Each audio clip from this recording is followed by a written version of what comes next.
Jackson? All right, I would like to call to order the Tuesday, January 17th meeting of the City of Monona City Council. Will the clerk please call the roll? Alder Holmquist. Here.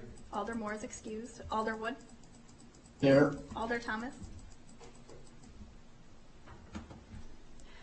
You're on mute, Kathy.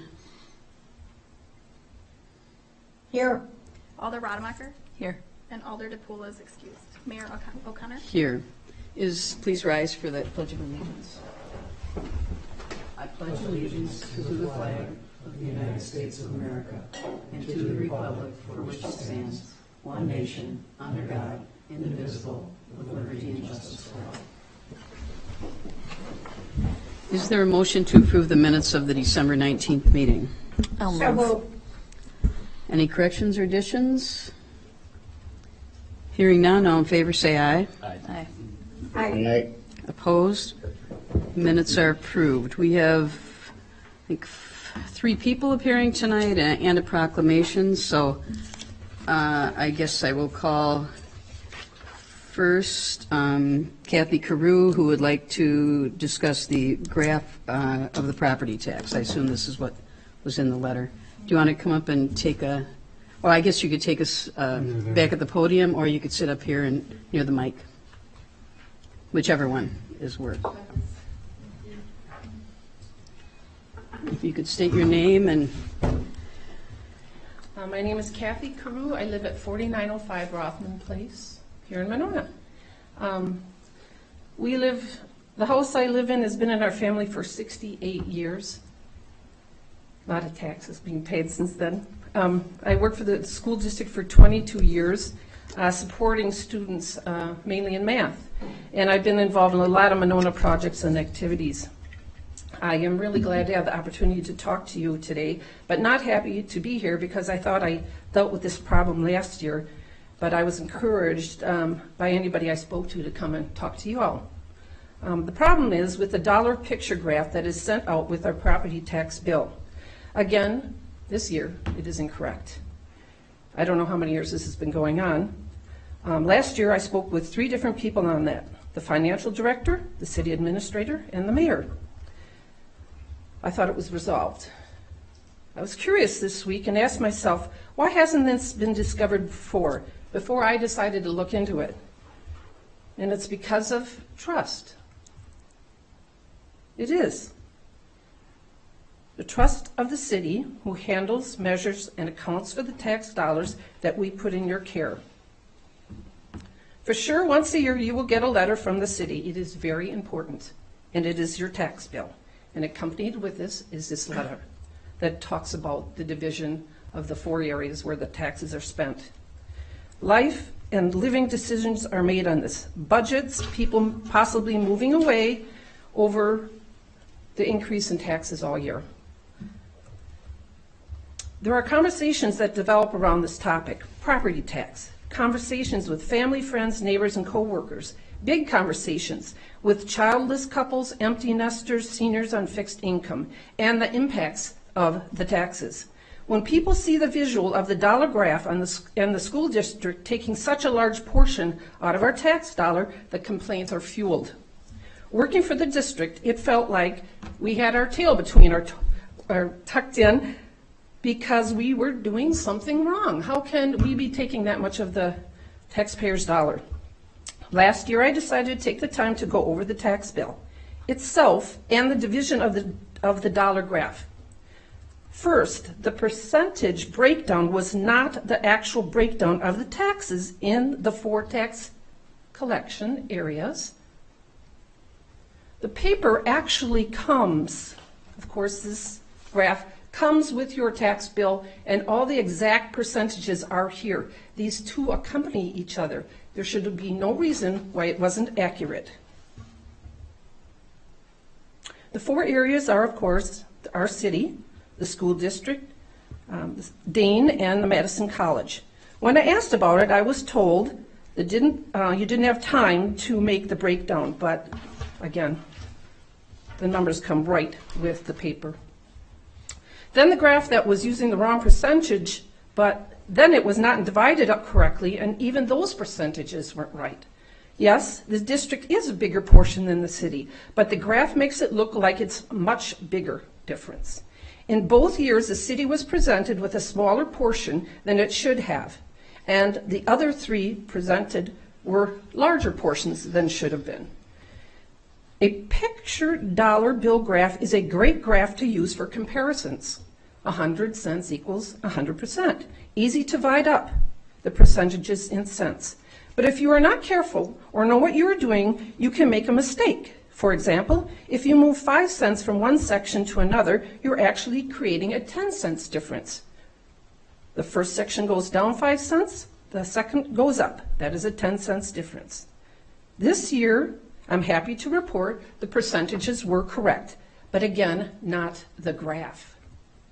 In 21, there was a 17 cents difference between the city and the school district. But on the graph, it was presented as 29 cents.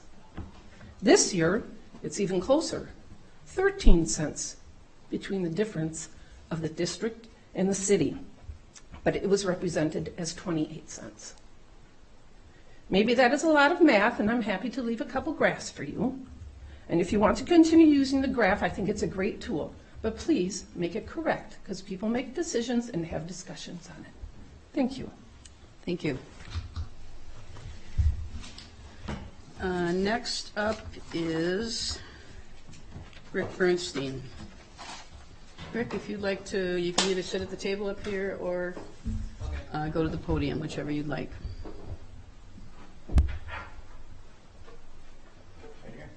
Whichever. Hello, my name's Rick Bernstein. I've been a resident of Monona for 10 years, and I am on the Landmarks Commission. I've been on the Landmarks Commission for 2 terms. And one of the events we had in July of 2020 had to do with a brand new state historic marker for the Monona Mound. Mayor, you were there. You gave an introduction to the dedication. But one of the nice things that came out of that dedication ceremony was this nice poster that Jennifer Kerr did, who was Landmarks Commission chair for a short time. And so I've had it framed, and I thought it would be nice if we could include it on the wall inside City Hall at the hallway there, where we have a series of photos about the Royal Airport marker. Sure. So I wanted to give it to the city, and I tried to give it to the Landmarks Commission, but they said I should come here instead. So I've decided to up the ante a little bit and to make this a gift for me to the city to include, hopefully, on the inside wall of City Hall. It might be good also to include a photograph that was issued from the Monona Herald that had a picture of Brian Gatto, Doug Wood, and Doug Plowman, and Christy Schilling, at that time Christy Schilling, Christy Goforth now, all surrounding the marker as a way of showing it in place on the property at 4009 Monona Drive. So with that, I'd like to present this to the mayor Okay. and say welcome. Thank you very Enjoy. much. I am sure we can find a spot for it in the entryway. right. Thank you, Rick. You're welcome. Very nice of you. You're welcome.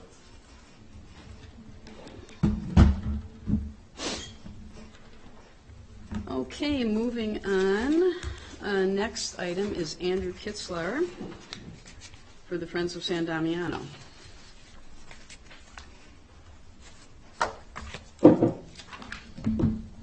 Good evening. Good evening, Andrew. All right. Well, first of all, thank you for having the opportunity to kind of give you an update of where, excuse me, where the Friends are at financially, and then also our plans looking forward. But certainly, excuse me, this, as you can tell, I'm not used to talking. Certainly, I would be remiss if I did not thank the council here for all of your support, not only through your voting support, but also your moral support, but also a number of you have been on the property and have helped in a number of ways. So thank you very much for that help. In addition, obviously, thanks for the mayor for all of your vocal support, your support in conserving the property in its entirety, and also helping in a variety of ways as well. And then finally, I know Jake is back there, but I definitely want to give a huge thank you to the Monona Parks and Rec Department. In addition to the Public Works Department, they have been enormously helpful. They have always helped where they can help. They've always been there on weekdays and weekends and helping us with cleanup and making sure that the events are going off without a hitch, and also co-sponsoring events. So it's been a great partnership so far. So I want to extend my thanks to all those individuals there. Now, I want to give you a little bit of a 2022 overview financially, and then also some of our programs. In this past year, we raised over $195,000 from over 528 unique donors. And that is not just Monona community, but that is expanding actually nationally. And actually we had a few that were in Germany and Switzerland as well. So, you know, the international help for this conservation of this property has been immense, and we're really excited and really thankful for all those individuals. Since our inception, we have over $316,000 that were raised. These numbers do not include pledges that we do have on the books for a variety of designations, such as the property purchase, et cetera, once the master plan is complete. So we feel for the effort and the time and our focus on fundraising that we've been extremely successful in the short time that we've been an organization. We have been able to build partnerships with a number of organizations. In that fundraising, we're lucky we have a volunteer grant writer that we've been able to get some grants from MG&E Foundation, Clean Lakes Alliance, Madison Community Foundation, and EVU Foundation, to name a few. And we're looking to amp that up as we move forward too, especially as the master plan is finalized. Of this money, I thought it might be a little bit interesting and helpful. So 59% of it is unrestricted, meaning it can be used for anything. 27% was marked towards the master plan and community engagement process, and then 14% is towards the property purchase. One of the indicators that organizations kind of measure some success, but I'll say effort as well, it cost per dollar raised is about 11 cents, which is about industry standard. In my former job as a fundraiser, it was usually around the 15 cents per dollar. My goal is to kind of keep it around that 10 cents per dollar, because I think that's manageable and appropriate for what we're trying to do.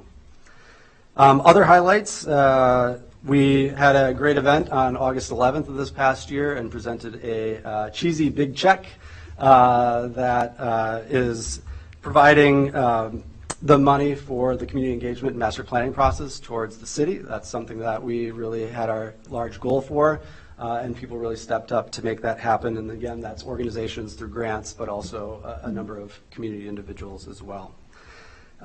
We have, let's see here, sorry. Yeah.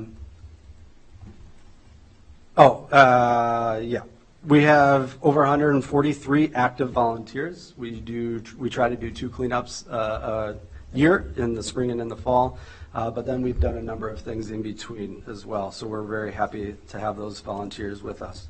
We had over 20 events this past year, and then in addition to co-sponsoring events with city staff, or Parks and Rec Department in particular, we've had over 1,000 people have toured the house and the property. So we continue to try to get people in the house and on the property as much as we can do, so that as the master planning process continues and community engagement continues, they are informed on their decision and their thoughts as much as they can be. So that's something that we look forward to continuing, but we've had huge success in the past, and we're very happy with those results.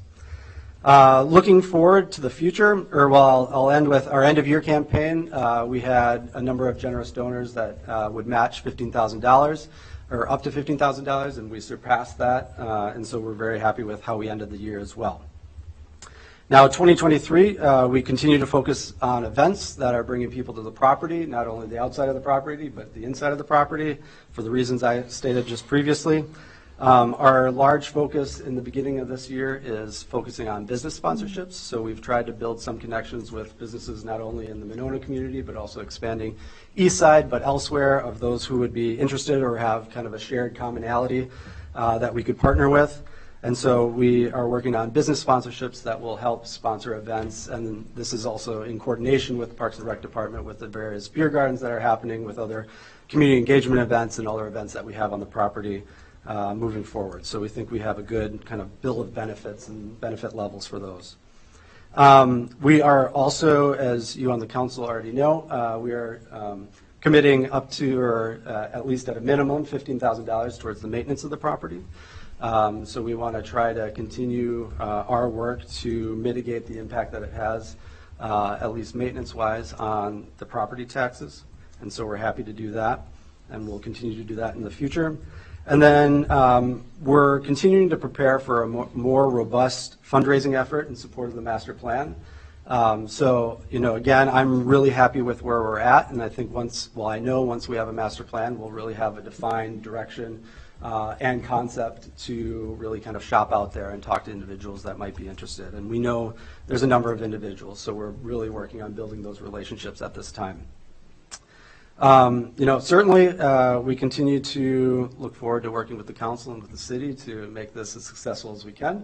And we look forward to seeing what this next year brings as far as the master planning process. But I want to thank everybody on the council. And then in addition, I know they're not here, but everybody who serves on the steering committee, because that is a time commitment itself. And as we all know, being in a committee and being in city government, it's not always a thankful job, but certainly, or it's a thankless job, I should say. So I want to at least express my appreciation for everyone. And I think we have a good group of people on the steering committee that have diverse thoughts, diverse experiences, diverse background throughout the community and also the Madison area too. So I'm really happy with where we're at, and I just wanted to provide you that update, and certainly would be happy to answer any questions, and if I don't know the answers, look them up and get back to you. Does anybody have any questions for Andy? Only a comment. My eyebrows kind of raised when you said you had 20 events. Yeah. Much more than I thought. Then I started to think to myself, I think I perhaps don't realize all the little events that happen. I was just thinking about the great big, community gardens sort of events. But yeah, that's impressive.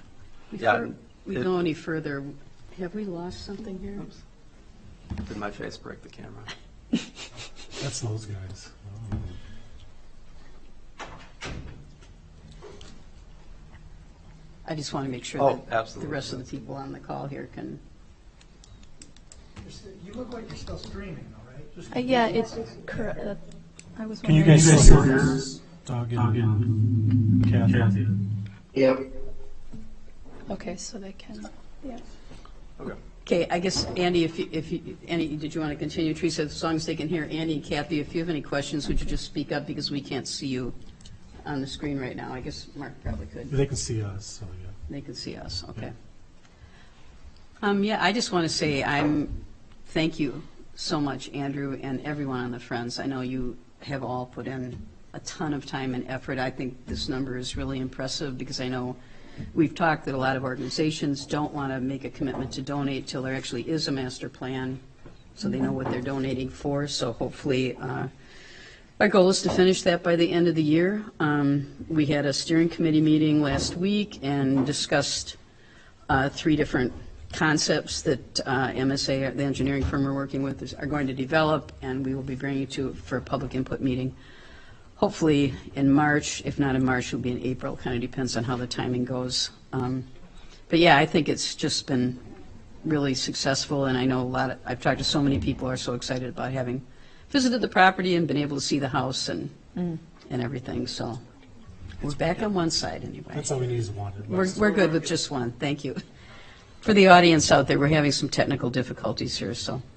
Anyway, thank you very much. No, I appreciate that, Mayor, and certainly I'm just one person of the board. They do a lot of work, put in a lot of hours. It's as a number of us are on nonprofits and different things like this, it's a full-time job, but we do it on volunteer hours. So, thanks so much. Yeah, and I certainly intended that for everyone on the board, Yeah. so thank you. Absolutely.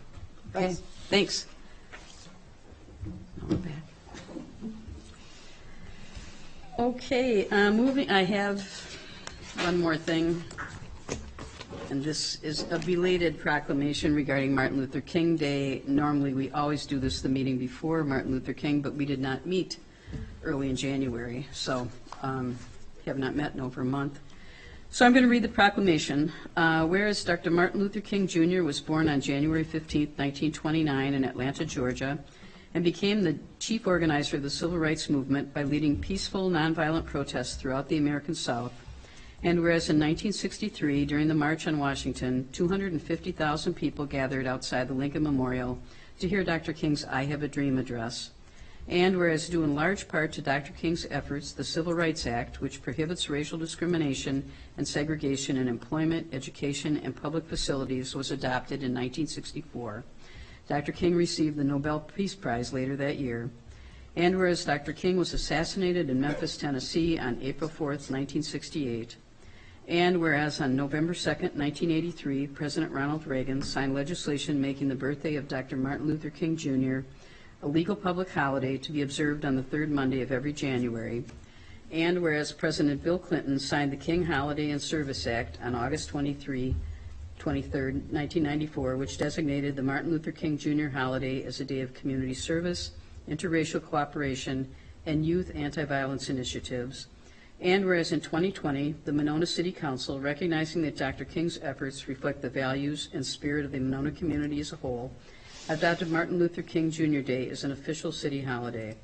Now therefore I, Mary Kay O'Connor, Mayor of Monona, Wisconsin, in collaboration with the Monona City Council, do hereby acknowledge Martin Luther King Jr. Day on January 16, 2023, and encourage the residents of the city of Monona to continue to honor Dr. King's service and legacy throughout the year. Signed in the city of Monona, Dane County, Wisconsin, the 17th day of January, 2023, Mary Kay O'Connor, Mayor. And again, I apologize for us not doing this back in December. All right, moving on. The next item on the agenda, there is no public hearing, there is no consent agenda, council action items. We have a few things under unfinished business. Number 1A, consideration of ordinance 12-22-759, amending no parking areas on Edna Taylor Parkway, put forth by the Public Works Committee. Is there a motion to approve this? I move to approve. Second. Dan, were you going to address this? Yes, thank you, Mayor and Council. This appears on the agenda tonight as the second reading. We did the first reading at the December 19th meeting. Since then, I have not received any new comments or questions regarding this topic, so I guess based on that, I don't have anything new to add. But if there's any questions tonight, I can answer them if you have them. Otherwise, nothing new. Anyone have any questions about this? Hearing none, all in favor say aye. Aye. Opposed? Aye. Motion is approved. Thank you. Next, item 1B, consideration of ordinance 12-22-761, repealing Chapter 395, Article 2, and recreating as Chapter 384, special events and neighborhood block parties, put forth by the Parks and Recreation Director. Is there a motion to approve this? I'll move approval. Second. Jake? My apologies for not being here last meeting. I was enjoying recreation at Lambeau Field, cheering on the Packers, but Assistant Director Miller was in my place, and I think went over some of the key points of this ordinance. This has been a long time in process. It will not be perfect. It's very complex with the type and scope of events that we have, but what it does is give us some ordinance standing on being able to fairly and equitably assign responsibilities to event organizers and recoup some of the cost. This also does give the event organizers to apply for tourism grants to be able to offset some of those increased costs that those event organizers might have. So I would recommend adoption of this. It has been through the various committees multiple times with the fee schedule that is in your packet. We aren't anticipating any new events this year, so these would be applying to the existing events that we have been seeing in Monona. But there definitely is increased discussion and request for different type of events to happen in Monona and Monona streets, and so this policy and ordinance will give staff a better way of being able to communicate and let organizers know what the process is. Alder Thomas. I apologize, I wasn't here at the last meeting. I'm assuming Public Works has taken a look at this since it deals with street closings? Yeah, Director Stefani, if he's still there, but yes, this version, I believe, was at Public Works. There was really no need to take it to the Public Works Public Committee. It's pretty straightforward as far as we're concerned. It's mainly, if there's anything that's needed on our end, just a simple right-of-way permit would be needed. But this policy covers that. We won't be renting out any signage and things like that. They're responsible for that on their own. So our role is pretty limited. So the barricades and stuff are all, They're on their own to get those, whether through Mega Rental or some other place. We don't have an inventory, a large enough inventory to borrow or to lend out to events of this type of size. We have enough for the neighborhood block parties and things like that. But we don't have the quantity that might be needed for what some of the events might require. So that's why we asked them to obtain those through their own efforts. and the police department has reviewed it? Yes, Chief Cheney is here, and it has gone to, I'm sorry, I think it was Public Safety that it went to when I was thinking Public Works. It's been back and forth between all the departments many times, hasn't it? And committees as well, at least once, I assume. Any other questions? Brian? And maybe I'm confusing this with a different item. The comment regarding barricades, if it relates to like a block party, I thought there was a discussion of items would be the responsibility of the individual running that event to return them. And maybe I'm confusing it with something else. I thought it was connected to I think Director city. Stefani said block parties could still borrow the equipment. It's just these larger events. Is that what Okay. you meant? Or Dan, do you want to clarify? Right, yeah, for the block parties is resident-based, and they typically only require two of the A-frame sawhorse type to control the intersection. We have enough in the inventory for that and any other use that might come up for city use, but for events, we don't have the inventory, and we really don't want to lend that out just because of our limited inventory. So that's why we require the events other than residential to seek out their own source for barricades, cones, barrels, things like that. Did that answer your question, Brian, or did you have a It does, but what's listed in this ordinance is different. The ordinance is indicating underneath barricades, underneath block parties. It says that it's the applicant shall obtain, place, and remove. Yeah. Right. And it indicates. Staff will put out the barricades on the Friday beforehand in the terrace at the intersection on both ends. The residents who is leading the block party will install them or put them up when the party begins and take them down when the party ends, and then we'll be back again on the following Monday to retrieve the barricades from the terrace. I think the key item in here is that Yeah. right now it says that they're responsible for the cost of the devices, and it's their responsibility. It doesn't indicate that they can borrow them from the city. I think there's a deposit that they pay, is that right? I thought I read about a $25 deposit. Is that something new? Dan, do you know?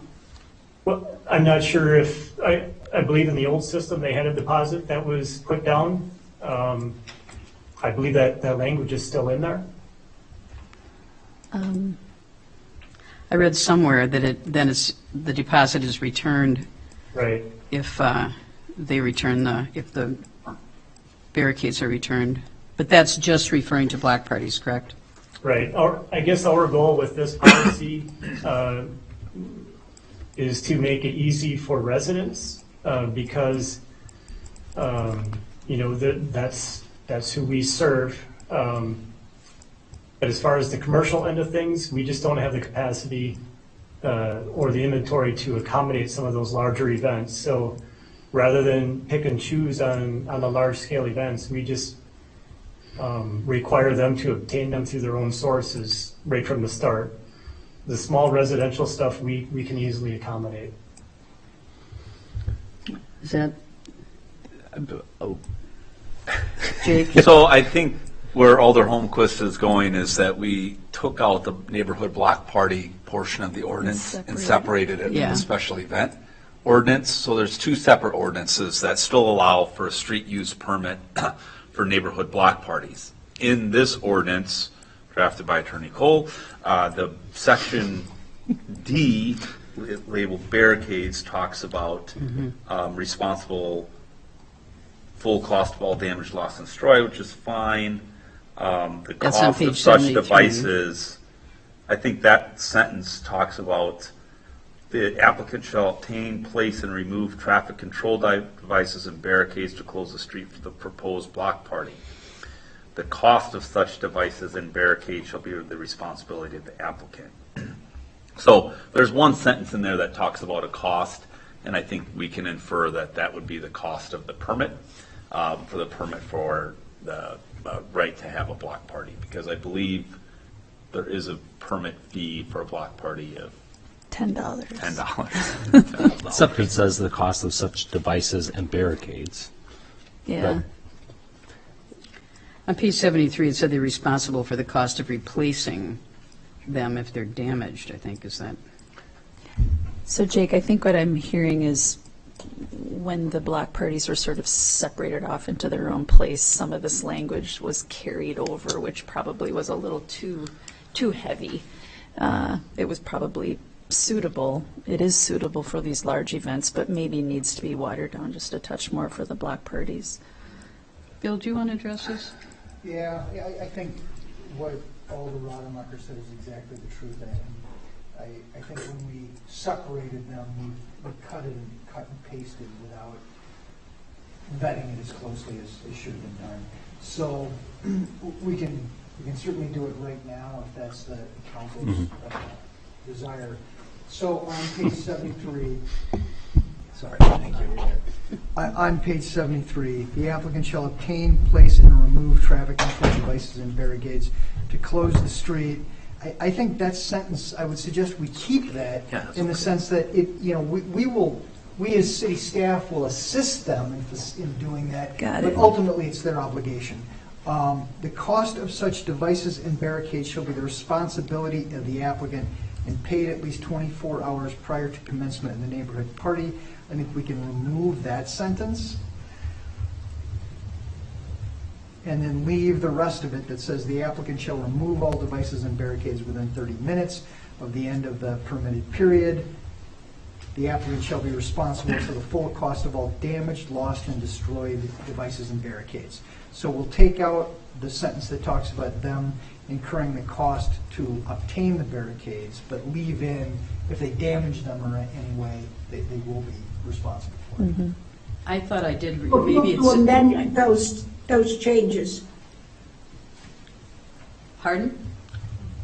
Well, we have to amend the ordinance, right? Right, but can I just ask one other question before we do that? I think maybe it's in the fee document, which is the next thing, where it says something about a $25 deposit to borrow the barricades, I thought, and I thought it said $25 fee for the block party, but maybe I'm gonna have to scan through all that, and I don't know if that makes any difference here.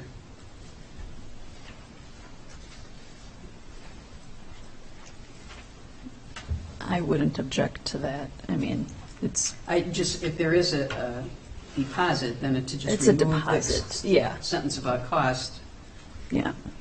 it seems more like it should be reworded to say that there's a deposit, but This is an awfully long fee schedule here, so I'm. Let's see.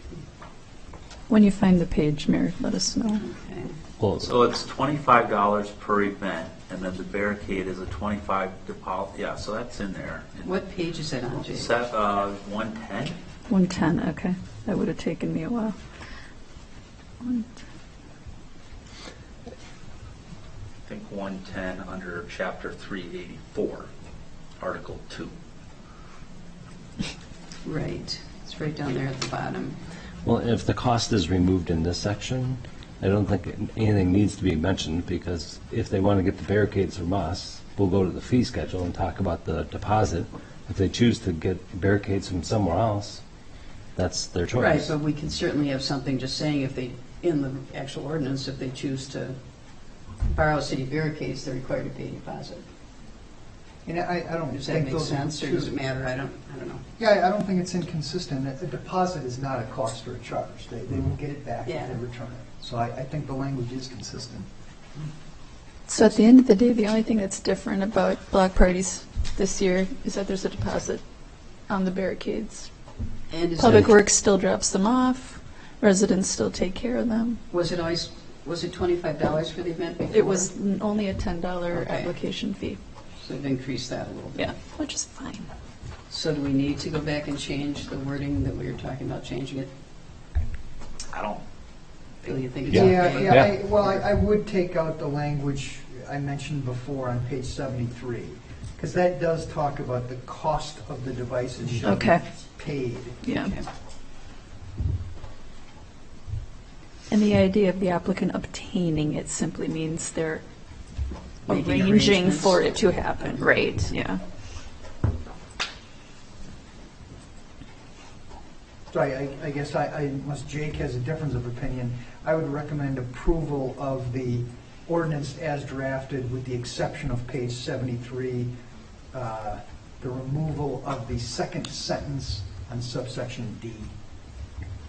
So, question, are we in any rush? Is anybody going to do anything on this before the next meeting and have an event? And if not, we're crafting legislation on the floor, which I would just assume if we get it right, and that Jake and the city attorney sort of look at it for any tweaks we need to do and bring back a final form to us. We would like to get it done though, so we I'm- can get these events going and start applying, because they would apply any day right now. They're basically waiting on this. I'm ready to move approval. It is 3 weeks till our next meeting, so. I don't see anything wrong with, I have no objections to, Should we The make, Blackbird. would somebody like to motion what Bill just said about? I move removing- to approve that we adopt this new ordinance with the changes recommended by Attorney Cole. Is that adequate? Is there a second? I'll second it. Any further comments or questions? Well, we're just, I'm sorry, Mark. Okay, I thought Doug did. Doug, did you have a question? This is just an amendment to the, Okay, that was my question. I thought we already had a main motion, or no? we do, this is just a motion to amend, Amend, okay. Page 73, right? yeah. So any other questions or comments about the motion to amend page 73? All in favor, say aye. Aye. Aye. Opposed? Motion passes. Now we're back to the original motion to approve the new event policy. And just for anyone who's watching, what we have is we had this street use policy before. We have taken that, made a few modifications, written a new event policy which covers large events. Both of them are in the same chapter of the ordinances now, correct? But they're in two different sections. One is for neighborhood, the street one that dealt with neighborhood block parties. We have a separate one for neighborhood block parties and then a separate one for special events, but they're both in the same chapter of the ordinances. And That- it doesn't appear that there are any objections to the No. big event, the large event ordinances, which is really the meat of the sandwich. Right, here. which I think is what everybody was pretty focused on. Yeah. Was the special Yeah. event part of it, so. Any further questions about this? Do we need a roll call or anything, since it involves, well, I guess it doesn't involve, since it involves fees, okay. All in favor, say aye. Aye. I, Opposed? Motion passes. Thanks to the staff, because I know this was a lot of work, and I know we've been doing it since the Yeah. previous administrator was Yeah. here, yes. I mean, shortly Thank after I you. became mayor, so it's Hopefully been a they'll while. streamline things for you guys. Yes. Hopefully this will make things easier to deal with this year. Okay, let's see, we have one more item under unfinished business. Item 1C, consideration of ordinance 12-22-760, updating the fees, fines, and penalties schedule put forth by the Finance and Personnel Committee. Is there a motion to approve this? so move. Second. Second. Okay, Mark, did you want There's been no changes since the last time we met, so I know Doug's here, some other staff are here if you have questions. any questions, anyone? Okay, all in favor, say aye. Aye. I, Aye. Opposed? Motion passes. Thank you. Moving on to new business, item 2A. Consideration of Resolution 23-1-2608, authorization to pre-order parks mowers for 2024, put forth by the Parks and Recreation Director. Jake? is there a reason we can't take this up tonight? Not that I know of. We'll move to suspend the rules and take this item out of order. Is there a second?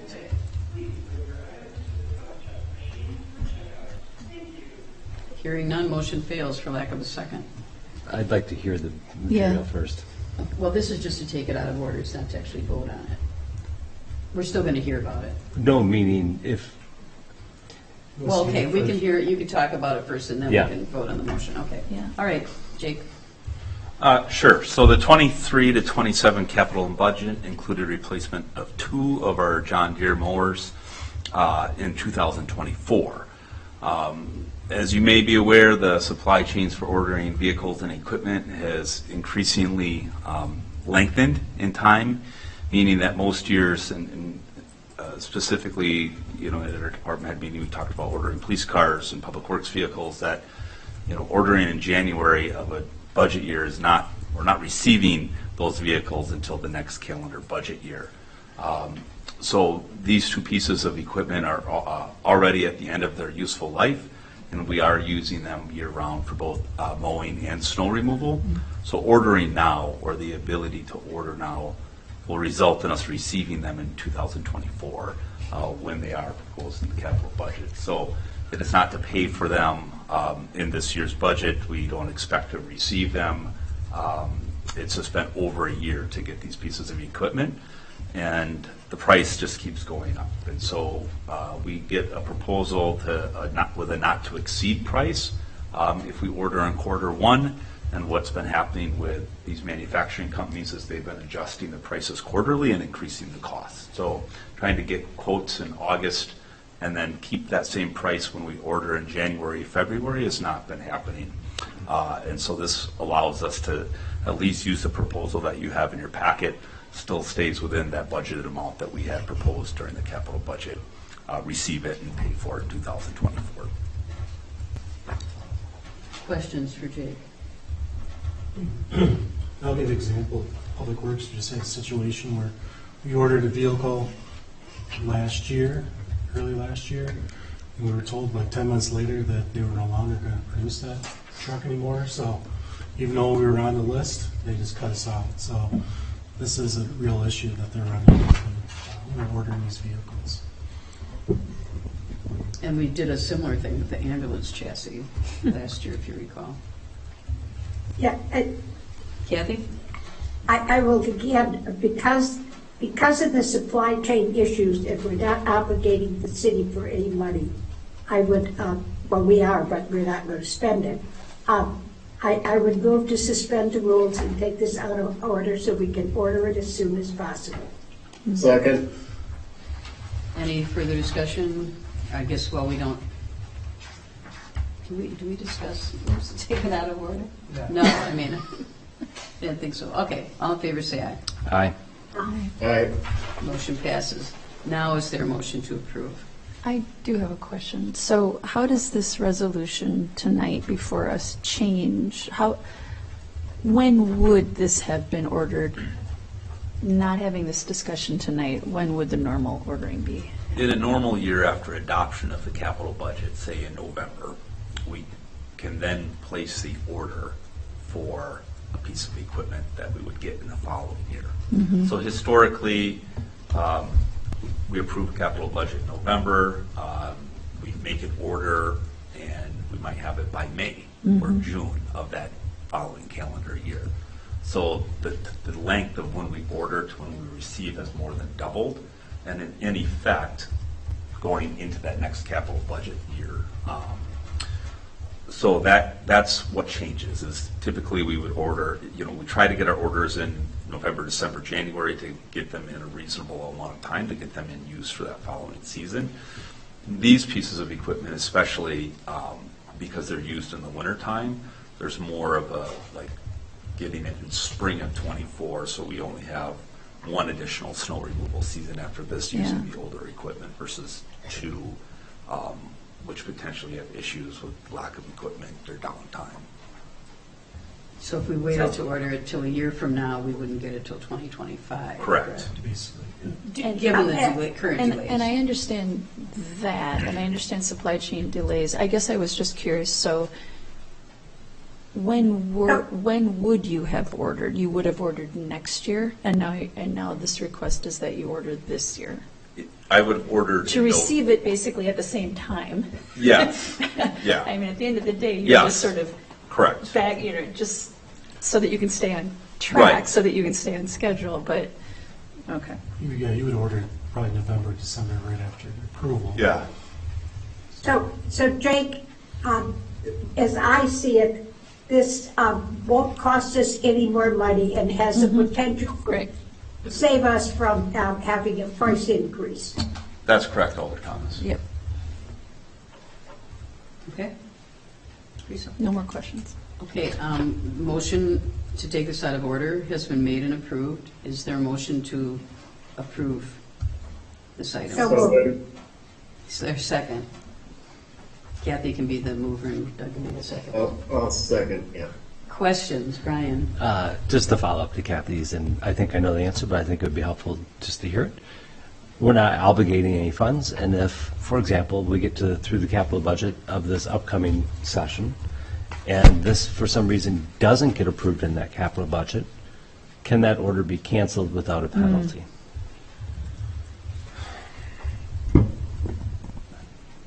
I've got the summary agreement here. I don't see any provision the only provision for termination is, there's a provision in here that says that if, while it's being manufactured, the prices increase and the manufacturer gives notice to the retailer that the price is going up, we're going to be notified. We then have the option to either pay that higher price or to cancel the entire order without penalty. But if the price does not go up, there's no provision in here for canceling the order. So we are, in effect, obligating future funds. Yes. Yes. Which I think is different, and I'm not sure, Alder Thomas, if you were indicating that we weren't obligating funds, but I believe we are. We're not obligating them for this year, but for 24, we would be. For a future capital budget that we haven't Right. passed yet. And Although it was in our 5-year capital plan. that we- Absolutely, yeah. And I think it's a needed item. I only point Right. that out of, this isn't only an issue with our 2 mowers. Right. This is going to be an issue with everything in the right. foreseeable future. And so how are we as a body going to be prepared to have these discussions in a way that people are bringing things forward, and I'm not suggesting this at all. Back to 2-year borrowing. Either 2-year borrowing or that idea of if people say, well, there's a big supply chain issue with product X, so I got to come and ask for approval before we've actually approved it in a budget. We need some type of mechanism to deal with those pieces, even though I think this is just highlighting that piece. What's that? Do you mean like a procedural change that we need to- Yeah, so either the 2-year capital borrowing like rotation is one idea, or like what is the process that can be created? I'm not sure what other cities are doing around the same issue. I think this is something we can look into. And I've wondered about that too, because I don't want to say these are important, but these are fairly small potatoes compared to like a fire truck or, you know, a new leaf collection truck or something like that, which could be something that we decide to move to the next year, whatever. We do that all the time, which is part of my problem with approving 2-year capital borrowing also, because then you really lock yourself in for that. So, Mark, maybe we can do a little research into what other he'll solve it for us. I remember when I first started here, we used to do a 3-year capital plan. Wow. And then we moved down to 2 and went to 1 just because a lot of these issues, projects would change, costs would increase, so we were always short of money. I don't know how we're really going to solve it's maybe when we do the capital budget, we just focus.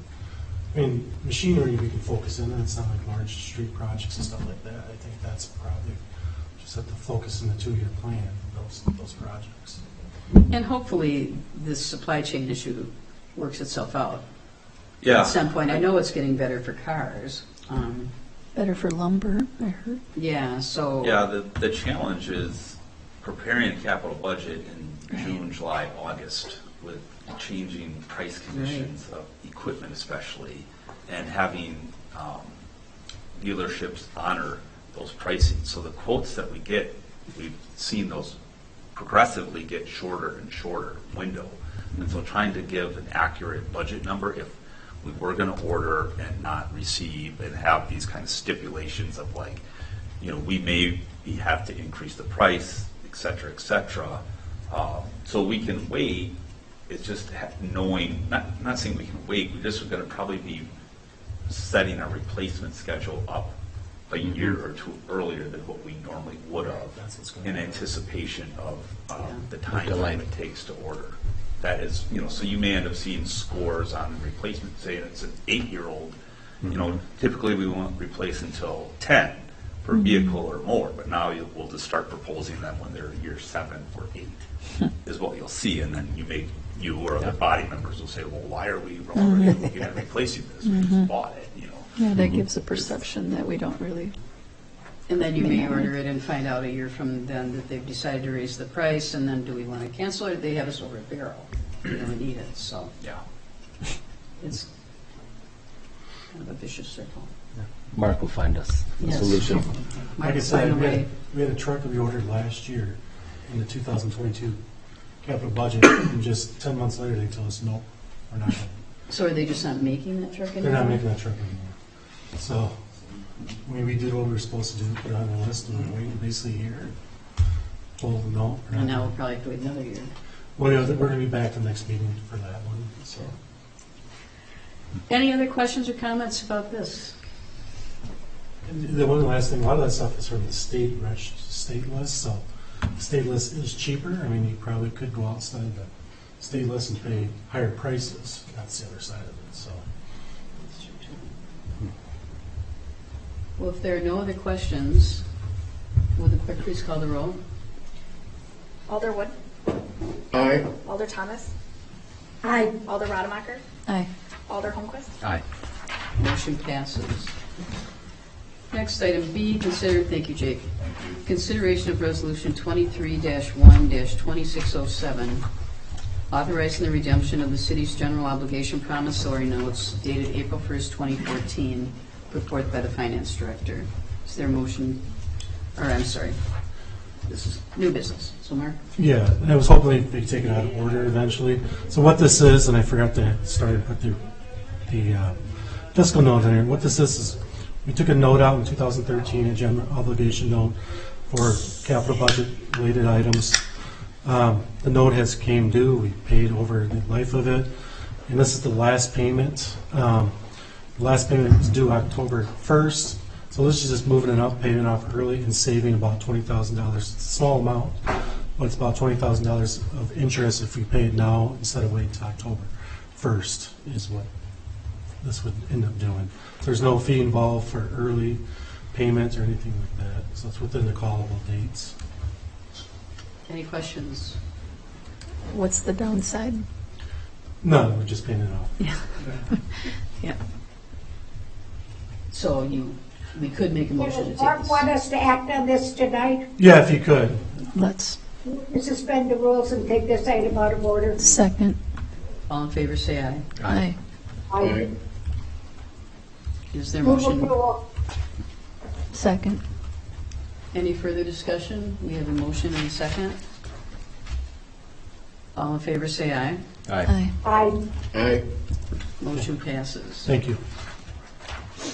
Next, the final item C, consideration of ordinance 1-23-762, renumbering sections 335-17 through 335-26 of the Code of Ordinances and creating a new section 335-17, restricting pedestrian activity in street right-of-ways, put forth by the Public Safety Committee. Chief? Good evening. Yes, this comes to you by way of the Public Safety Committee, who asked me, after I inquired, if they would like the police department to look into this as a potential proposed ordinance.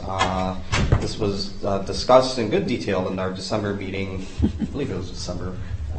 And so what this does is, let me back up a little bit. In 2017, the City of Madison created an ordinance which they deemed a median safety ordinance prohibiting persons from, in essence, loitering in the median areas within certain segments of their jurisdiction. They were very specific in that it related to safety hazard concerns. There is protections for certain persons for anybody really, to panhandle, and so it was made very clear with their ordinance that the safety concerns were paramount, and they cited the reasons, and there was a lot of debate in Madison. The reason I bring that up is because I was a part of that when I worked for the police department for the City of Madison, especially as a downtown commander when I worked there. So I was very involved in that process. I can tell you that since Madison put this ordinance into effect, part of their process was an educational period prior to it going live per se, and then another period that the police chief then took on to inform and educate persons who were in violation of that ordinance, whereas there would be a heavy emphasis on not citing or arresting for the violation during a 3-4 week period.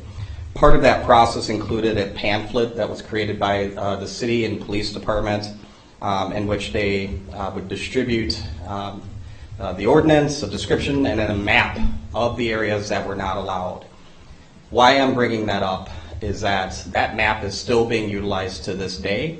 It is a map of the City of Madison roads, and we are the dud, the empty space of all the prohibited streets that are allowed within that map.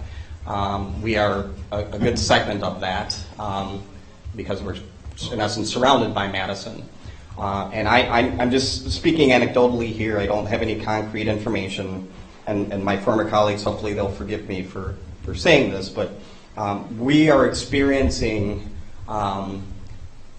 the map that Madison uses being advertised as, hey, you are not allowed to loiter in these, or you are not allowed to occupy the medians in these areas, comma, however, wink, wink, nod, nod. There is this vacant space adjacent to the city where we don't, that's not our jurisdiction.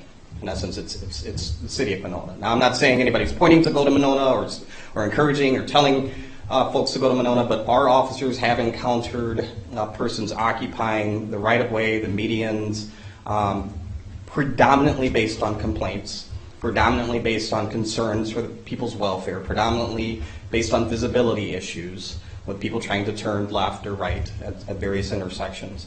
And those persons, several of them have told our officers that they've been told that they can occupy those areas, that it's lawful for them. And in fact, they were correct, because there's no ordinance in our city, Monona, that says that they cannot occupy those areas. The issue here is safety. And the reason, one of the examples I brought up to public safety was that when I brought this question to the committee to determine if there was even an appetite for exploring this, was because two reasons. Number one, my officers, probably week 3 of my new job here at the time, when I was sort of getting a sense to calls for service, some of the issues that were going on within our city, several officers brought up the fact that, hey, you know, Madison's got this ordinance and we think it's impacting us. We think it's causing a lot of folks who would typically probably congregate and or occupy spaces in Madison and Madison medians now they're coming sort of and occupying Monona spaces. I frankly had bigger fish to fry at the time, and although we continue to go to calls, and still to this day we continue to receive calls and complaints and people who are concerned about it, I wanted to get other priorities in front of you before this one. This is a priority. It just didn't rank as high as the other priorities I've come before you.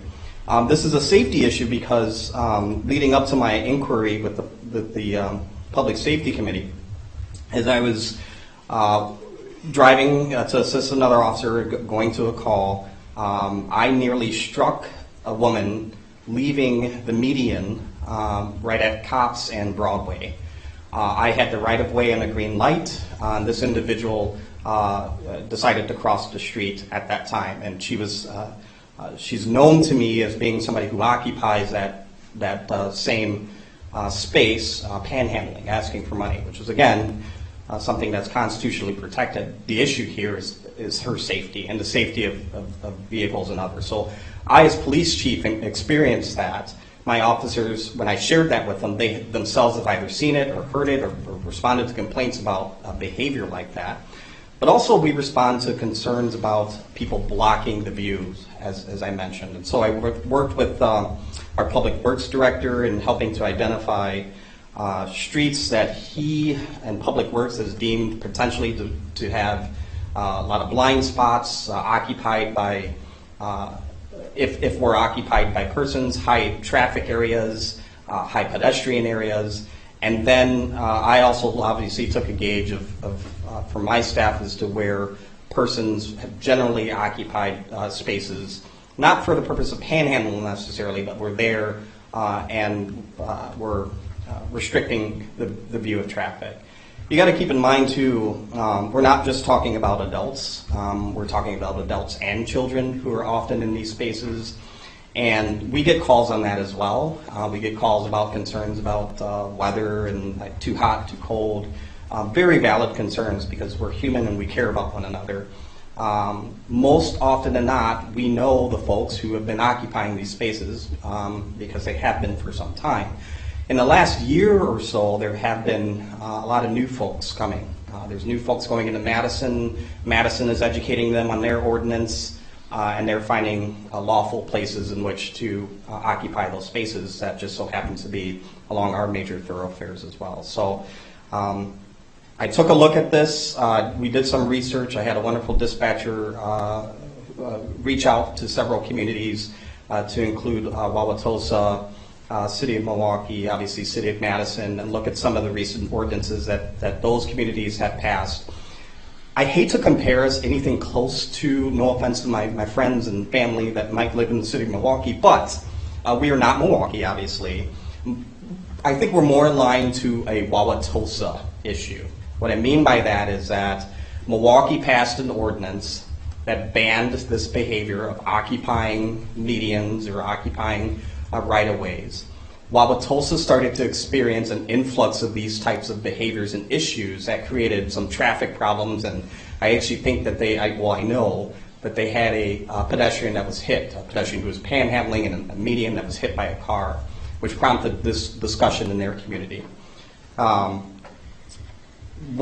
is similar in the aspect that they have a commercial area, it's right off the major interstate, they have a large mall, and they started to see this influx, in essence, folks moving from the area that they typically occupied in Milwaukee and moved to Wauwatosa. Again, this is, I emphasize this again, this isn't necessarily a panhandling enforcement at all. This isn't at all that. It is more of a safety issue because we're talking about spaces in which persons are occupying that are not intended for people to occupy those spaces. There's plenty of people smart, much more smarter than I, who design these roads, who utilize our code enforcement to make sure bushes are trimmed and trees are trimmed in such a way so it's not to obstruct the view. You have people obstructing views right now. You have people who are crossing when there is no crosswalk because they're in the median.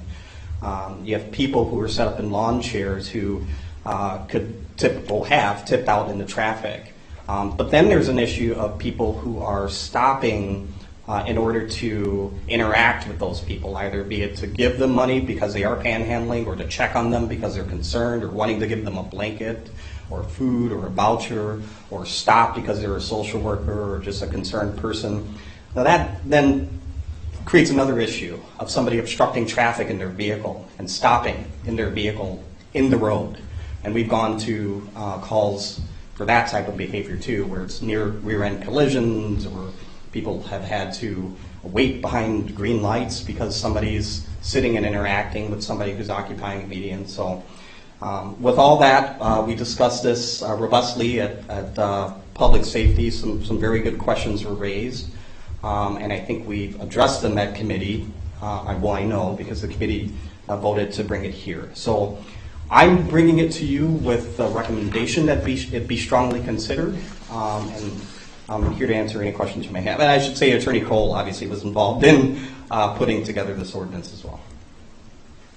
Questions, anyone? Alder Holmquist. I'm trying to find it in here, but I'm thinking like fill the boot campaign. I was just going to say that. I will speak to that. We Yeah. got 500 locations. It's happened in other cities. So. For those of you who didn't hear that, the fire chief was asked about the fill the boot. He and I have spoken about this. I completely understand that this would move the boot campaign, and the chief has said absolutely no problem. And as he referenced, other communities such as Madison also have this prohibition, and that applies to public safety who are not there for official means. But I think they raised the #1 amount of money this last year. Right. So now they have to be creative. So if that drops, what about other types of events of car wash signs, big like? I'm just thinking of events that high school soccer teams out there, not necessarily on the sidewalk, but in the right of way, Right. encouraging drivers to pull in somewhere. Right. So where these high thoroughfare areas that have been specifically designated, I mean, we went over every single area where there's, based on design, based on the volume of traffic, based on where people walk and occupy, they're in essence not allowed. I mean, if this right-of-way rule would apply to anyone not actively using the sidewalk or crossing the street, they would not be able to occupy that right-of-way, regardless of what they're doing. Other questions, Teresa? Yeah, Chief, I guess maybe if you would speak more to that, Brian's example, kids at the high school have a car wash. This ordinance would prevent those kids from standing on a sidewalk and waving signs to direct traffic into the car wash area. Is that what I'm hearing? There's something to be said about utilizing the sidewalk for sidewalk purposes, and Yeah. if they want to, occupy a sidewalk to express their First Amendment right. That's one thing if they're doing it in such a way that it's designated within the right of way. Say it's on the parkway instead of the sidewalk closest to the school, and it's deemed as if it's a traffic hazard and it complies with this ordinance, or it's in violation, I should say, with this ordinance. Yeah, if we get a call, certainly, Sure. In that hypothetical, we would say, hey, here's a good spot for you. Instead of this spot here, why don't you move 2 inches to the right? Yeah. Why don't you move a couple feet to the left? I think your phrase, is it a traffic hazard? Is it, does it endanger safety? That's Bill, did If you? I could, yeah, not to interject, thank you, Mayor.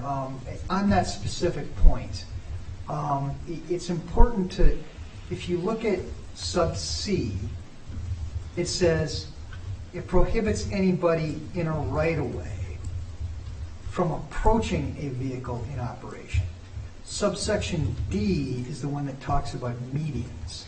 And you're not to occupy a median at all, except for crossing the street.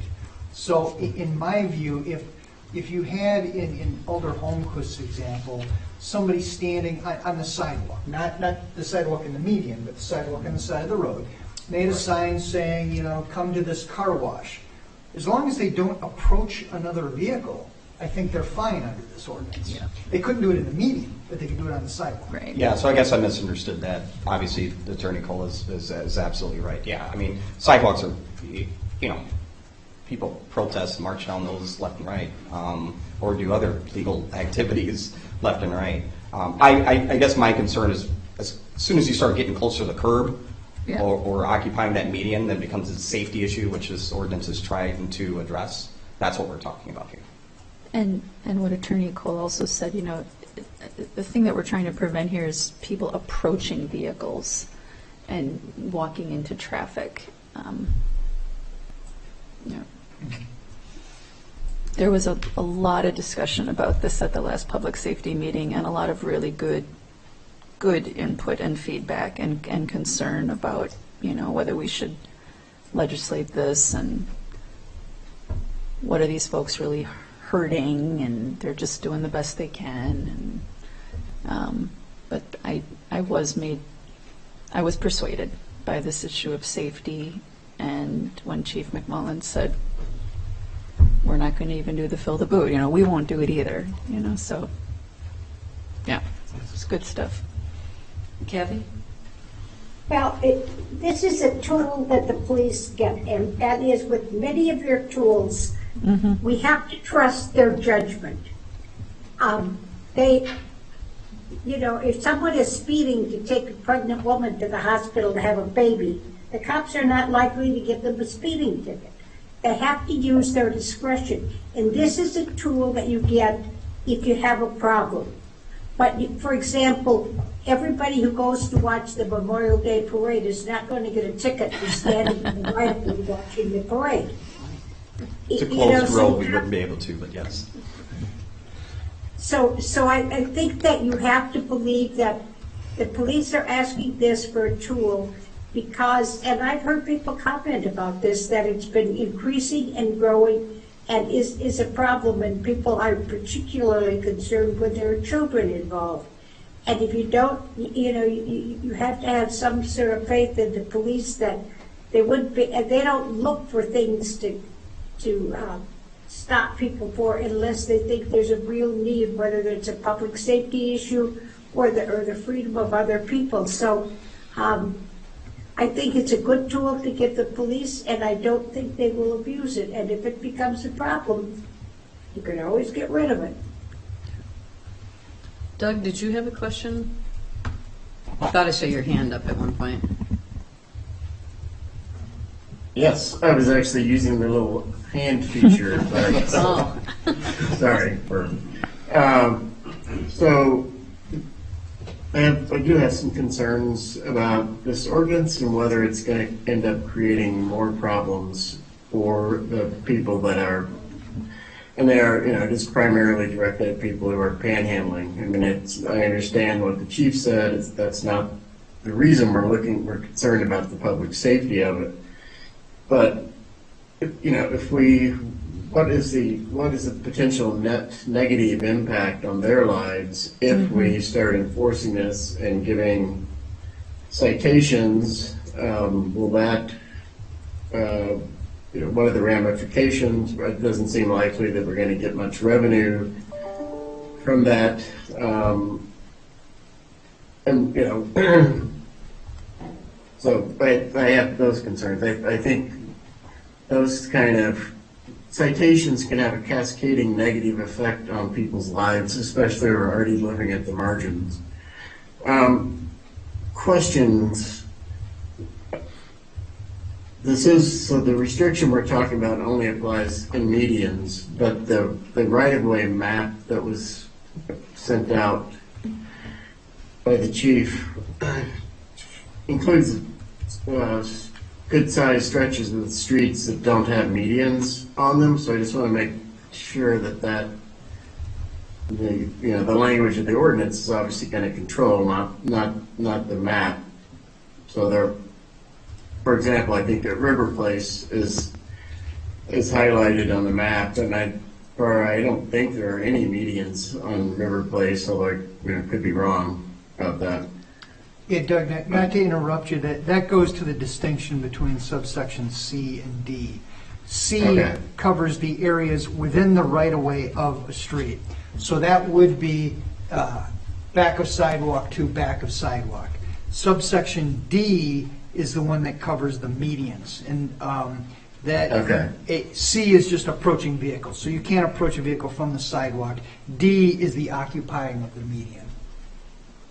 Right, okay. So I know there's one place that is not a median where it's fairly common to see people panhandling is at the top of the exit ramp from the Beltline onto Southtown Drive. Mm-hmm. There's often people standing there on the inside corner. There's not a median. They're panhandling. They have a sign.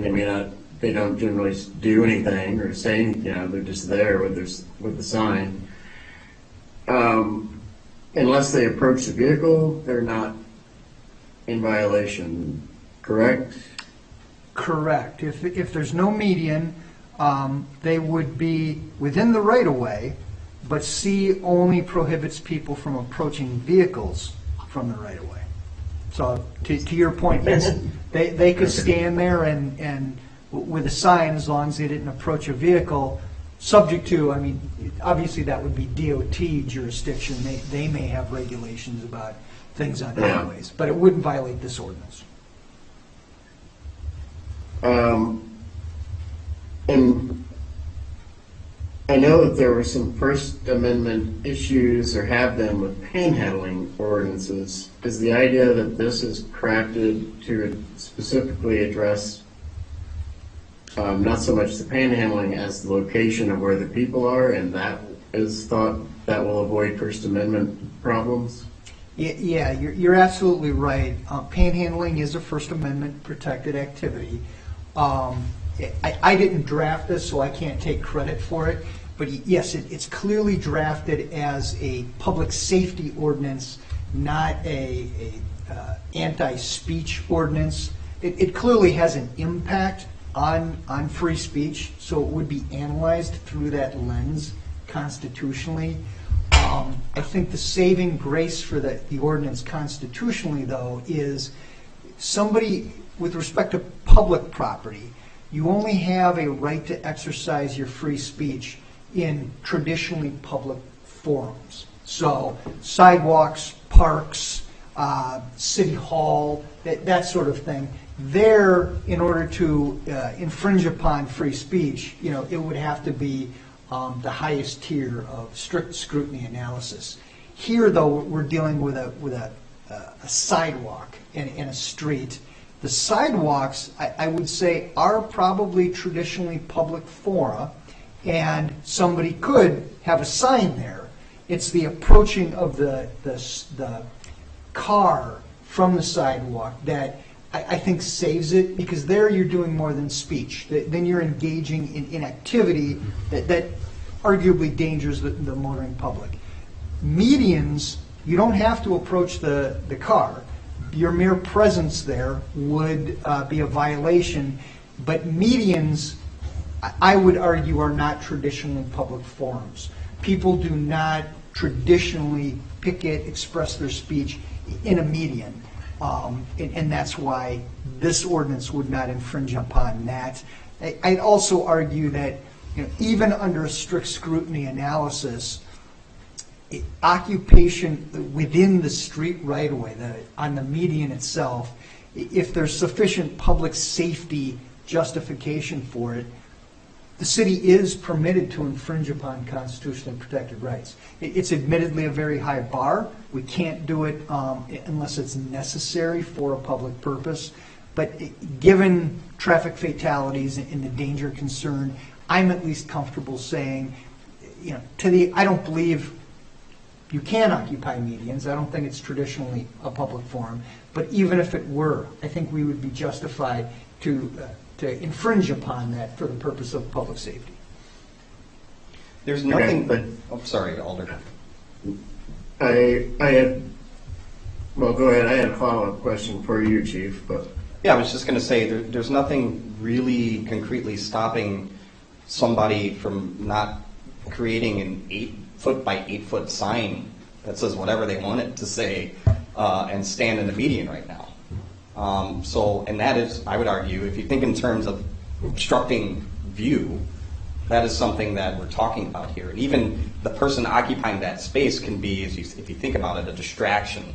I think the city is very, especially our public works, they're very specific about sign placement and how the sign is designed. I mean, there's statutory language that dictates the shape and size of signs, et cetera, because of the potential for obstruction. And I've been involved in already a couple of code enforcement cases since joining here, where folks probably have argued it's their right to grow their bush as tall as they want. Well, to the contrary, it's not, because it's creating an obstruction issue when it comes to traffic turning right or left at a particular intersection. So that's how I am viewing this, and I completely wholeheartedly understand that this also has an impact on persons who may want to panhandle in these areas. What we're saying is that behavior is still legal, just not here. Right. Then one last question. Do you know the effectiveness of either the City of Madison or the Wauwatosa ordinances? And, are they, like, I know you've had anecdotal reports that people say they're coming here because they don't think they can be in Madison. Do we actually know what's actually happening in Madison at places that, and I think they passed the ordinance in 2017. Has behavior actually changed at those places? I've had several conversations with the East District command staff, just because they're right next door, and heck, I used to work with them. So they have sort of operational priorities that their chief has given them each year.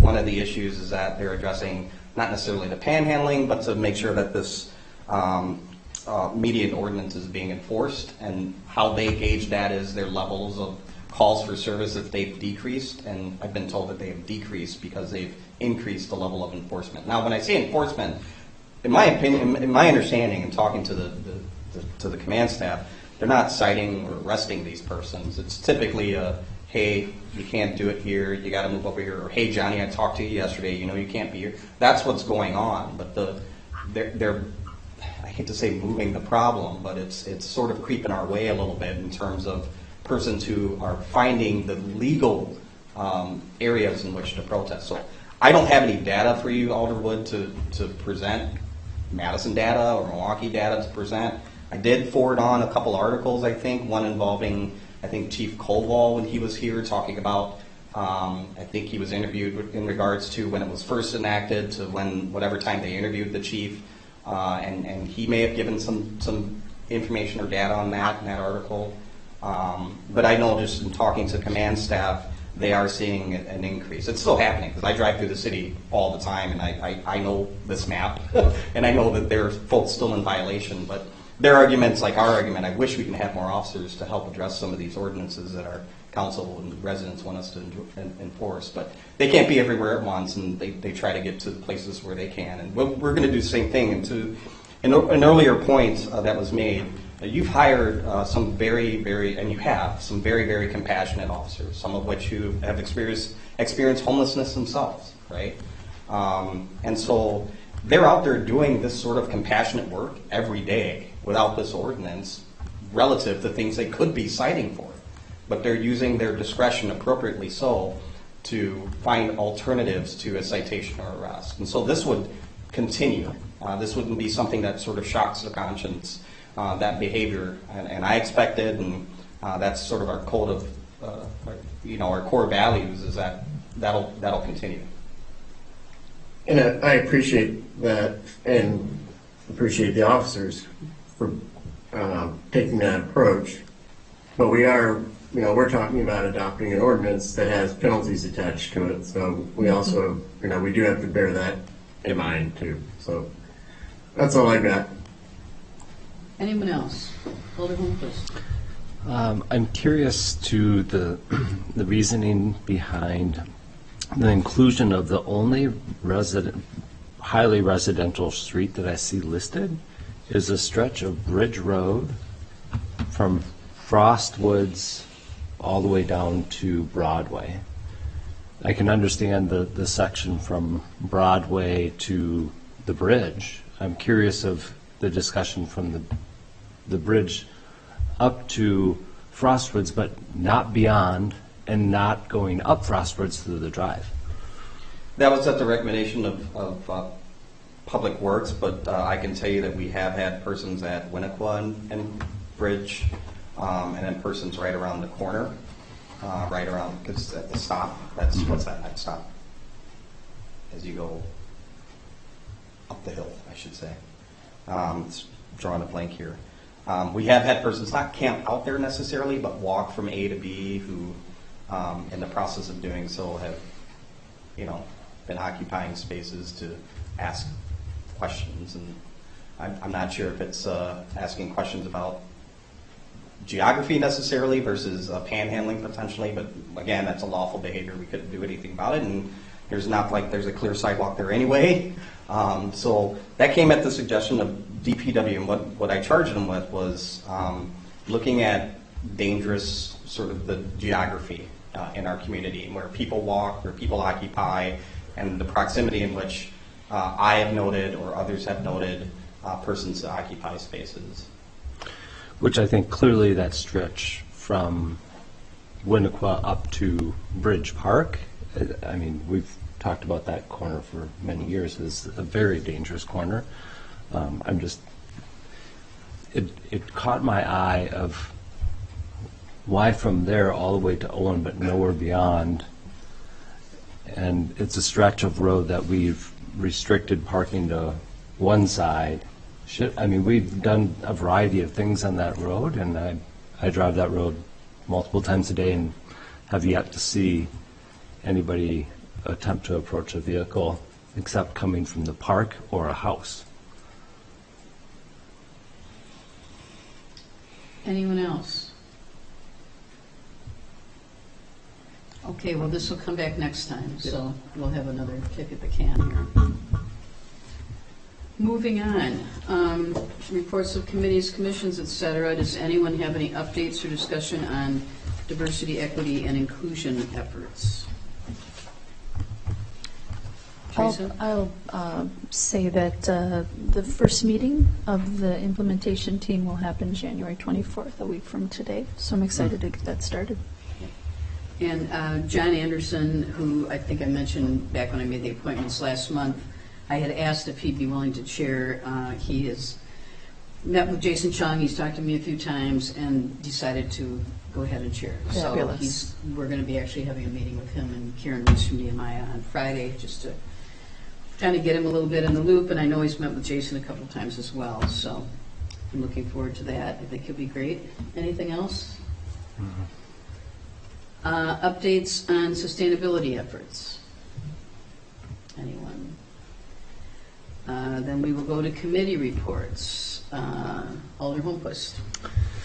It's been a while since we met last time, but I don't think any of my committees have met since then either, so no report. Okay. Alder Thomas. No report. Alder Wood.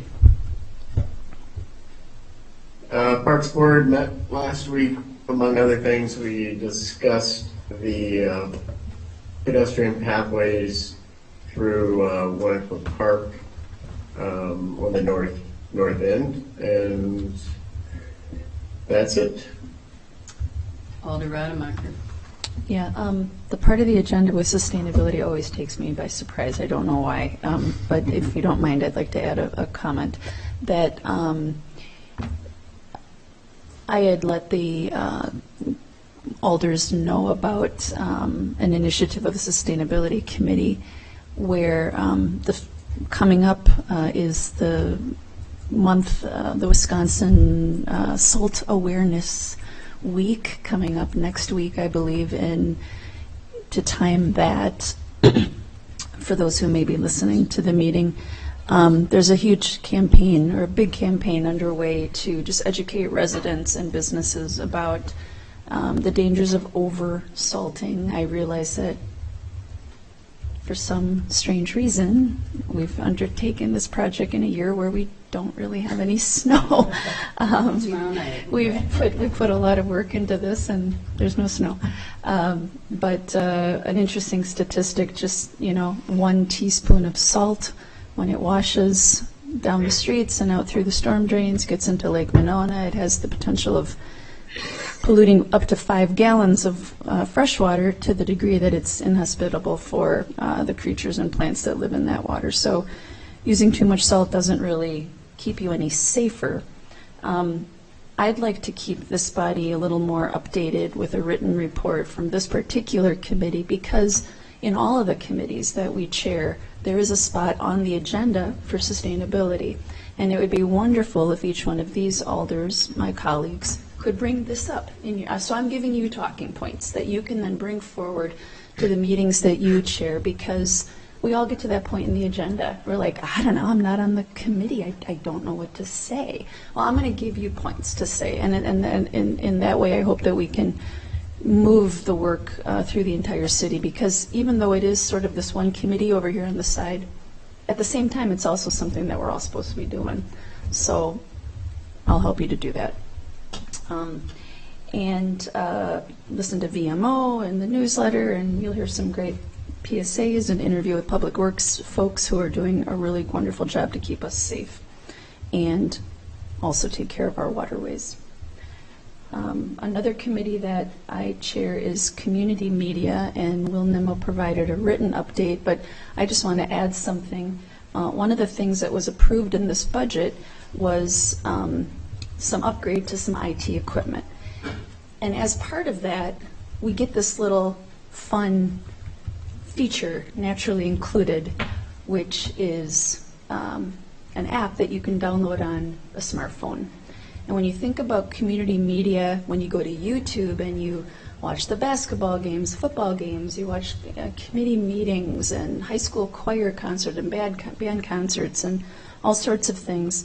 But when you go to YouTube, it's kind of all mingled in with everything else that's on YouTube, and sometimes it can be a little clunky to get to what you want. And so this app would take you directly only to the Monona stuff. And it's and the reason I'm bringing this up is because for those in the room and for those watching, I just want to put a question out to you. So let's say you wanted to download this app on your phone and you were looking and searching for it among all the billions of apps that are out there. What would you search for? What should we call it? We need a name for it. It will do what I said, it'll basically replace YouTube. It's the visual part of the communications that community media does. It does not or will not initially include WVMO, the radio. It may never include the radio. We could maybe include it one day, but that would be an extra cost, so it probably will not. So think of the radio maybe separately. So if you have any ideas, let me know. And the committee wants to make a decision within the month on what to call it, and then we'll start to really push a big promotion of it and awareness so that people get out there and download it and start using it. It's be kind of cool. Thank you. Alder Wood, did you have something? Yes. I believe we need to adopt a resolution on the International Migratory Bird Day in order to retain the status as Bird City. I thought we actually should need to do it by the end of the month, but that's obviously not going to happen. Does this ring a bell with anybody?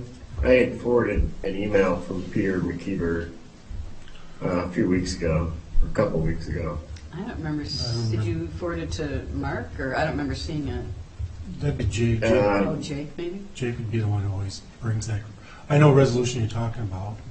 Jake usually brings it once a year, so. Yeah, I think I'm not sure. I'd have to double check my email to see who I forwarded it to, but if you could check on that, Mark, because I think we do need to adopt it once a year, or more due. Okay, if we can't find it, we'll contact you again, or we'll contact you to see if you can resend. Does that Yeah. make sense? Yeah. And then we'll get it on the agenda for next time. Yep. Okay, I think that's everything. Reports from alders. Mark, did you have something? I'll just report transit is meeting tomorrow night, so 6 o'clock. And they'll be discussing the proposed survey regarding the Madison Metro proposal. City Clerk, do you have anything? No report. City Attorney? No report. Chief McMullen? No, Chief Cheney? Yes, hello. I'll explain something while Jackson works his way to me, please. So in terms of sustainability, we just acquired our brand new Camry hybrid vehicle that's replacing a 2013 Chevy Impala non-hybrid. So that's great. That's plus. However, if you missed it in finance, it was shared that our Ford Explorer hybrids, and I think I've mentioned this before, they aren't doing so hot. After a short pursuit last week, our hybrids went into limp mode. We took it into Kaiser for the 3rd or 4th time, and we were told it needs a whole new engine. So that's going to be out of commission. We're losing faith in these newer vehicles. As they stand now, I have high hopes that we will work out the kinks. But if you hear me in future capital budget meetings asking for a non-hybrid vehicle, I have reliability issues with and you need me to get to places, and you need our officers to get to places. So, and so that's that. I'm introducing, you all know Jackson because he helps us out every time we're here. It came to my attention by a certain alder that Jackson might be interested in a career in law enforcement. And so I approached him during or after one of these council meetings and said, hey, it sounds like we need to talk.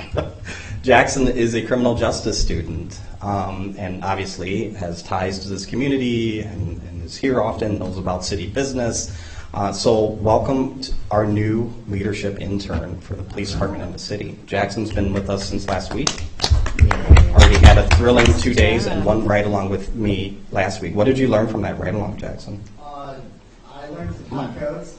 1018, back in service. 1027, person. 1028, vehicle. 1029, warrants. We didn't practice this, by the way. He's doing really well. Flashcards that you run through, or what? There's one where you tell the dispatcher to look up certain warrants on said person. Yeah, we're good. 1099. 1099. And so the other thing Jackson learned, and this is it, is watch where you park. Yeah. He experienced the joy of being in a squad with an officer who after some time forgets that he parked next to a landscape rock and decided to maneuver over it. No permanent damage to the squad, but Jackson got the ride of his life. So, all right, that's all I had. Thank you. Thank you, and congratulations, Jackson. That's very cool. Thank you. I just had a couple of things. First of all, I did send Alder Rademacher an email about this earlier today, but I really appreciate sustainability. We met when she was first appointed to the committee, and I said I chaired the committee for several years while we were writing the sustainability plan, and I really wanted to see more concrete action from the committee, and so I really, really appreciate all the work you did on the Salt Wise campaign. I think that's exactly I know sustainability can do other things too, but I think that's exactly the kind of thing, educational thing, that certainly is part of the sustainability's role, so thank you. I'd like to thank the chief for the update on the police department policies, which is, that really went quickly. apparently they're all updated now, and that's great to hear, and I'm sure we'll be hearing something similar about the fire department policies. I can definitely share that. We just sent out the 182-page policy manual last week, and we have a 496-page procedure manual following it. Wow. So they worked on the PD first, and now they're working on the fire department? We're So- working concurrently. Or you've been working concurrently, so, okay. So that's great. I'm happy the police is finished and yours is moving along. That's very good. We will, because Alders Wood and Moore were not here, or not Wood, DePula and Moore were not here this time, we decided to move the short-term rental, discussion of the short-term rental ordinance to the next meeting, because they're both very interested in that, so. And finally, I'd like to extend our condolences to Alder DePula, whose mother passed away last week, so. I think that's everything I had. We have one appointment tonight, Bill Graff to the Community Media Committee, and I think his application more than explains why he's being appointed. He has some terrific experience, and I think we're really lucky that he decided to apply. So is there a motion to approve the appointment of Bill? I'll move to approve. Is there a second? I'll second. Second. All in favor, say aye. Aye. Aye. Aye. Appointment is approved. Is there a motion to adjourn? So moved. I'll second. All in favor, say aye. Aye. Aye. Aye. We are adjourned. Thank you.